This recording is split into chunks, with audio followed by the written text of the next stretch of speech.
तो ये बताओ कि यार जितने तुम लोग के परसेंटाइल हैं वो 6 महीने में लाना पॉसिबल भी है कि नहीं। जो संडे होमवर्क दिया होता है ना, वो तो मस्ट है, वो तो करना ही करना है। लगभग 40-50 क्वेश्चन पर सब्जेक्ट लगाने होने चाहिए। तो मैं तो ये कहता हूँ, पहले जो कोचिंग के मॉड्यूल है ना, हम्म। वो कंप्लीट कर लो। जेई मेन तो आराम से निकल जाएगी। यूट्यूब पे जो स्ट्रेटेजी वगैरह के वीडियो होते हैं ना, ये तो सब यूज के लिए आते हैं। इनका कोई मतलब है नहीं। केमिस्ट्री का सब्जेक्ट है जो आपको ले जा सकता है हाई लेवल पे, हाँ, क्योंकि उसमें क्या है, टाइम भी बहुत कम लगता है, और आउटपुट ज्यादा। आउटपुट ज्यादा आता है। हेलो गाइस, मैं सुमित कुमार, स्पीकर राजस्थान से हूँ। और करेंटली मैं एमआईटी जयपुर में पढ़ रहा हूँ, जो इलेक्ट्रॉनिक्स एंड कम्युनिकेशन ब्रांच है मेरी। और मेरी जेई मेन्स में 98.85% आई थी। हेलो गाइस, मेरा नाम कृष्ण गोपाल है एंड मैं चूरू राजस्थान से हूँ और मेरी जेईई मेन में परसेंटाइल 98.7 थी और ऑल इंडिया रैंक 15,213 थी। और अभी एमएनआईटी में मेरे इसी ब्रांच है। मतलब यार तुम लोग का एनआईटी तो सही है। मैं एक चीज पूछूंगा कि यार एक लाइन अपनी एनआईटी के लिए बताओ, एनआईटी जयपुर के लिए एक लाइन। एनआईटी जयपुर के लिए एक लाइन बोले तो, नॉर्थ की बेस्ट एनआईटी बोल सकते हो उनको। नॉर्थ में आप देख लो, बेस्ट आप समझ एनआईटी। सकते हो। मैं तो बहुत अच्छा और हूँ। इंफ्रास्ट्रक्चर के मामले में तो कोई टक्कर नहीं है, बहुत सारे आईआईटी से बेस्ट किए इंफ्रास्ट्रक्चर के मामले में। और चलो। कैंपस की बात करें तो कैंपस बढ़िया है, मस्त ग्रीन है। हम्म, तो नेक्स्ट क्वेश्चन मैं अपना जेई रिलेटेड प्रिपरेशन से पूछता हूँ यार। अब जेई में मतलब लगभग 6 महीने बचे हैं। तो ये बताओ कि यार जितने तुम लोग के परसेंटाइल हैं वो 6 महीने में लाना पॉसिबल भी है कि नहीं। जैन अटेम्प्ट।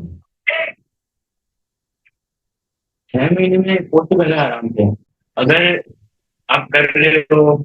मतलब टेस्ट सीरीज लगा रहे हो, टेस्ट ज्यादा इंपॉर्टेंट है, क्योंकि हमें 3 घंटे बैठने होते हैं। अगर टेस्ट लगाते हो आप 6 महीने लगाते हैं, तो हाँ, आराम से परसेंटाइल बैठ सकते और 6 मंथ की अपन प्रिपरेशन की बात ही कर रहे हैं, तो लास्ट के 6 महीने में तुम क्या रिकमेंड करोगे कि स्टूडेंट को कि उसको अपनी पढ़ाई के तरीके या फिर स्ट्रेटजीज में क्या चेंजेस करना चाहिए ताकि वो उतनी अच्छे परसेंटाइल सिक्योर कर सके। और लास्ट का जो टाइम होता है जेईई में वो बहुत इंपॉर्टेंट होता है, तो उसके लिए हमें ज्यादा पीवाईक्यू पर फोकस करना चाहिए और प्रैक्टिस पर फोकस करना चाहिए।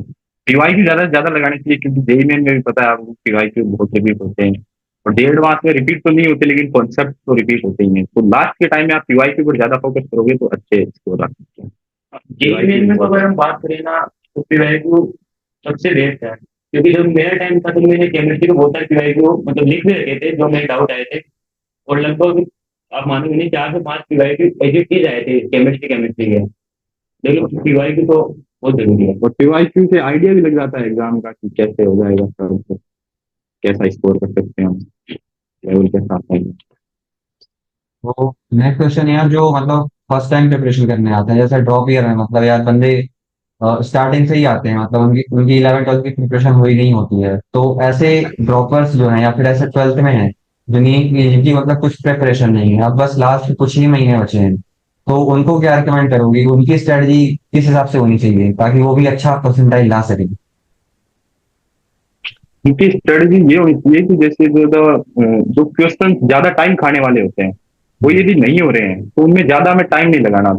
हमें वो जो हो रहे हैं उनसे हमें प्रैक्टिस सही से कर लेनी है।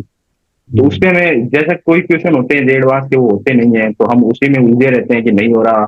वो एक ईगो आ जाता है कि करके ही दिखाऊंगा, वो सब छोड़ना चाहिए, उससे हमारा टाइम खराब होता है। तो हमें कम से कम टाइम में इफेक्टिव करने के लिए एक तो फालतू क्वेश्चंस के पीछे नहीं पड़ना चाहिए, क्योंकि जेई में हमें पता है कि जे एडवांस में तो हम बहुत थोड़े से स्कोर से ही बहुत अच्छा कर सकते हैं।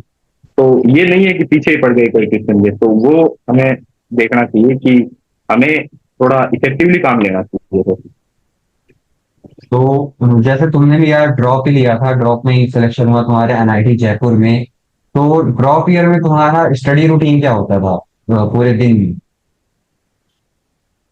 प्रो फेयर में देखो, हमारी 1 बजे के लगभग तो क्लास होती थी। तो क्लास लेके आते थे, उसके बाद जो संडे होमवर्क दिया होता है ना, हम्म। वो तो मस्ट है, वो तो करना ही करना है।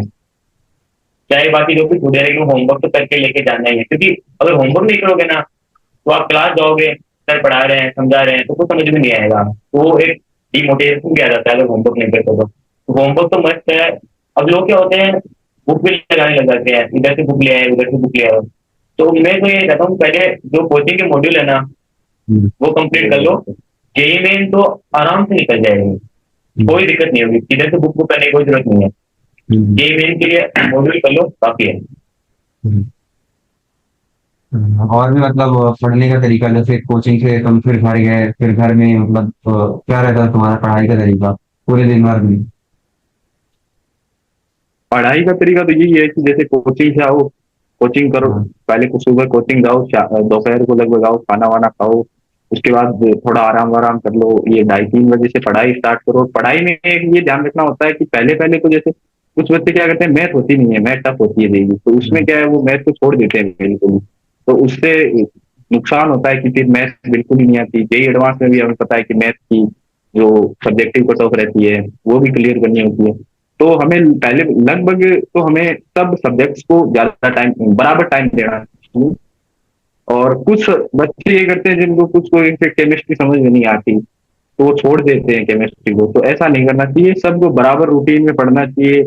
जैसे पहले तो 2 2 घंटे, फिर आगे आगे बढ़ते हैं तो 3 3 घंटे आराम से देने चाहिए। और स्ट्रेटजी ये ज्यादा नींद नहीं निकाल, एकदम आराम से 6 7 7 8 घंटे सो आराम से, और फिर जो बचे टाइम वो आप पढ़ाई पे लगाओ, वेस्ट मत करो अंदर, ये स्ट्रेटजी होती है पढ़ाई तो। तो कोचिंग के बाद स्टूडेंट को कितने घंटे पढ़ना चाहिए, और पर सब्जेक्ट जो है वो कितने घंटे पढ़ना चाहिए, और तुम कितने घंटे पढ़ते हो?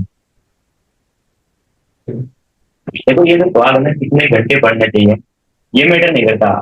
मैटर करता है कि आप पढ़ो थोड़ी देरी, लेकिन इस तरह से पढ़ो कि आपने जो पढ़ा है ना वो आप यूज कर पाओ। मतलब अब देखो हमारे साथ के 2 3 लड़के थे जो मतलब 10 10 11 11 घंटे पढ़ते थे, लेकिन ऐसा नहीं है। एक किताब लेके बैठने से कुछ नहीं होता। आप जो पढ़ रहे हो ना, उसका आउटपुट भी आना चाहिए कि आप जितना पढ़ रहे हो उतना आप यूज कर पा रहे हो, उतना आप टेस्ट में स्कोर कर पा रहे हो, नहीं कर पा रहे हो। ऐसे किताब लेके बैठने से कुछ नहीं होता। पढ़ो चाहे आप 3 4 घंटे, लेकिन एक तो रेगुलर होना चाहिए और एक इफेक्टिव होना चाहिए। लगन से पढ़ो। हाँ, और कुछ बच्चे होते हैं जो नींद भी नहीं निकालते, नींद भी 6 7 घंटे आराम से निकाल लेते हैं, क्योंकि अगर नींद नहीं निकालोगे तो फिर वही है, माइंड काम नहीं नींद करेगा। पूरी लेनी चाहिए, ये नहीं कि नींद नहीं ले रहे फिर लगे पड़े हैं, वो सब नुकसान होता है फिर देह तो नेक्स्ट क्वेश्चन है कि अपना जो मतलब कोई भी कोचिंग में पढ़ रहा होता है ना, तो उसके बाद यार पढ़ने के बहुत सारे तरीके होते हैं, जैसे मॉड्यूल हो गया, बुक्स हो गया, और डीपीपीज हो गया। तो तुम इनमें किसको प्रेफरेंस देते हो कि क्या लगाना चाहिए, और खासकर ये लास्ट के कुछ महीनों में, 5 6 महीने में?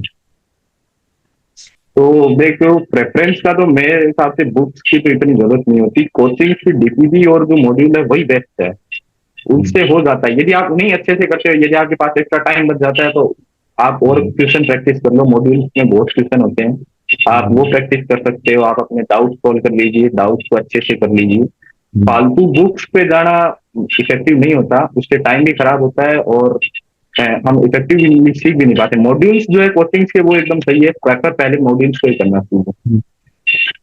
मॉडल और प्रेफर फिर करना यदि चाहिए टाइम बच आपको? जाता है तो रिवीजन कर लीजिए। हाँ मॉड्यूल। अच्छा। तो देखो, जो प्रिपरेशन के दौरान का बहुत इंपॉर्टेंट चीज होती है मॉक टेस्ट। तो लास्ट के या फिर ओवरऑल प्रिपरेशन में मॉक टेस्ट कितने देने चाहिए, या फिर उनकी फ्रीक्वेंसी कितनी होनी चाहिए, और तुम कितने देते थे? मॉक टेस्ट की बात करें तो हफ्ते में, अगर मतलब लास्ट का टाइम है, जैसे अभी लास्ट के टाइम पे कोचिंग वाले छोड़ देते हैं कि हम्म, तुम अपने हिसाब से कर लो, 15 20 दिन होते हैं, लास्ट की छुट्टी दे देते हैं। इनमें क्या है, अपन को हफ्ते में 3 से 4 टेस्ट तो देनी चाहिए। अच्छा। क्योंकि अगर आप रोज, जैसे रोज टेस्ट दो तो अच्छी बात है, लेकिन रोज टेस्ट दोगे ना आपको, आपका एनालाइज नहीं होगा।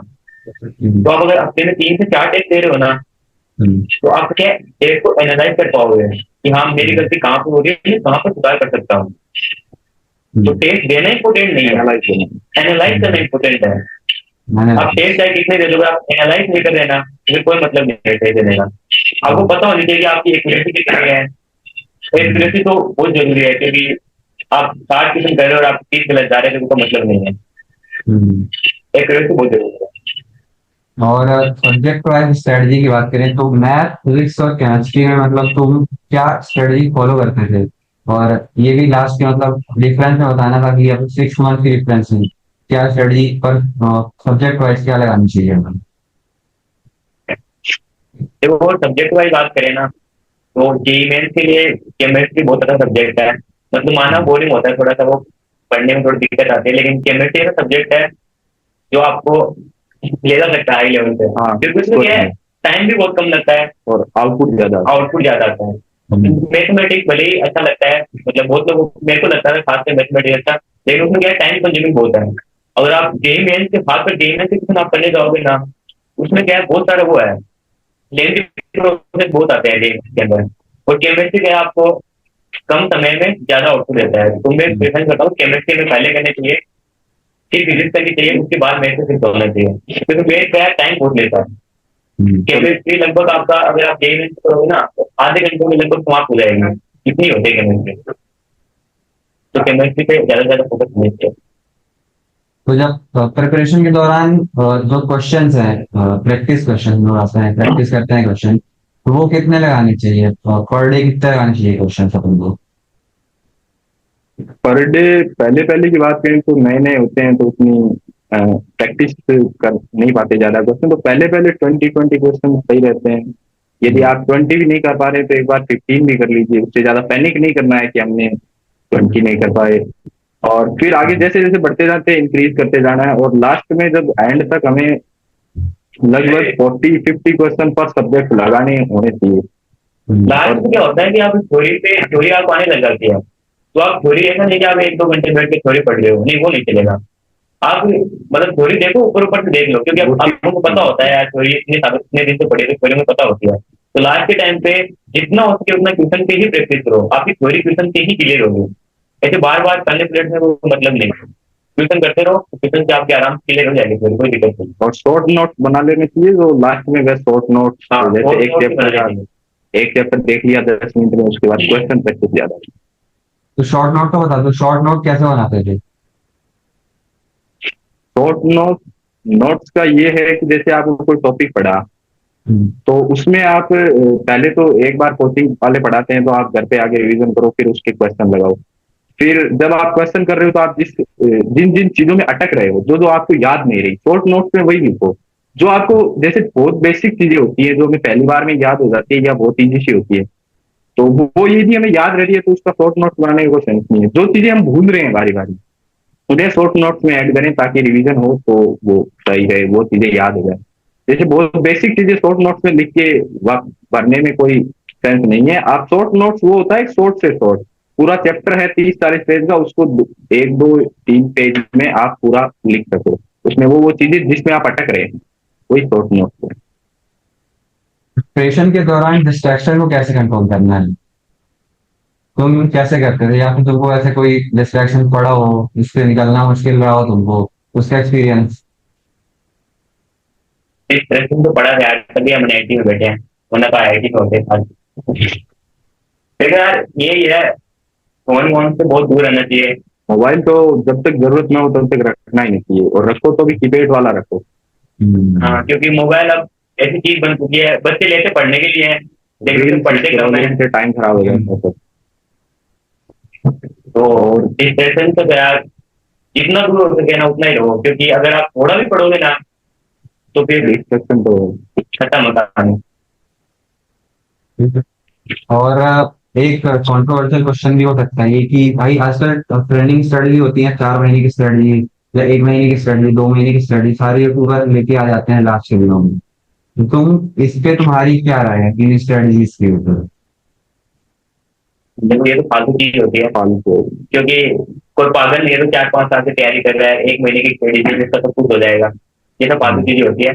ये सब तो फालतू है, इन्हें तो देखो ही मत।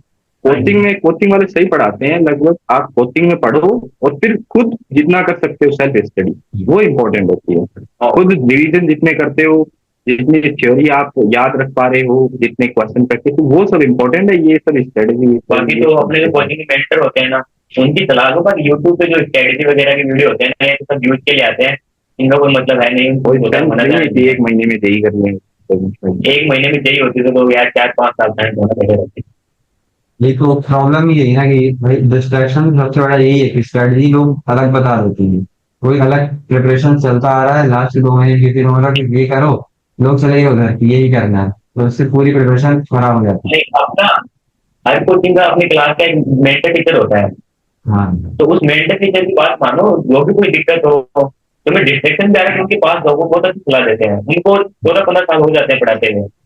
एक सब चीजों की तरफ मत भागो कि इस कोचिंग का मॉड्यूल भी लगा लेता हूँ, इसका भी लगा लेता हूँ, इसका भी लगा लेता हूँ, ऐसा नहीं। एक चीज पे टिके रहो, अच्छे से उसी को प्रैक्टिस करो। रिवीजन और प्रैक्टिस ही अच्छी चीज है सबको। आप जिस कोचिंग में पढ़ रहे हो उसी पे विश्वास करो और उसी के सब आप मॉड्यूल लगाओ, प्रैक्टिस करो उसी के सब क्वेश्चन। इधर उधर तो भागने से कोई ये इससे तो टाइम ही खराब होता है। तो ये मेरा लास्ट क्वेश्चन होने वाला है पॉसिबली। तो तुम्हारी ऐसी क्या मिस्टेक रही है कि तुम आईआईटी में नहीं जा पाए, या तुमने आईआईटी नहीं लिया, जेई प्रिपरेशन में क्या मिस्टेक थी? आईआईटी मेरी मिस्टेक तो ये थी कि मैंने जो जेई मेन के बाद जो है, जेई मेन में अच्छी रैंक आने के बाद बच्चे थोड़े और कॉन्फिडेंस में आ जाते हैं, वही थी कि हो जाएगा, तो उसमें पढ़ाई कम करने लगे। सेम भाई, सेम मेरी भी। यही होता है, मतलब जेई मेन के बाद बच्चे रिलैक्स हो जाते हैं, अच्छी रैंक आ जाती है जेई मेन में। तो जब जेई में वो रिलैक्स नहीं होना है, जे एडवांस के लिए भी प्रिपेयर करना है अच्छे से। जब जेई में सेकंड का रिजल्ट आया था, परसेंटेज आ गई भाई 98.85, 13,000 रैंक आ गई। तो लगा यार एनआईटी तो अच्छी खासी मिल ही जाएगी, और अब इतनी रैंक आ गई तो आईआईटी भी कर ही लेंगे, कोई दिक्कत नहीं है। तो थोड़ा और कॉन्फिडेंस आ गया, तो थोड़ा वही थोड़ी पढ़ाई कम पढ़ाई है। वढ़ाई कम कर दी, इसके बैठे हैं यहाँ पे।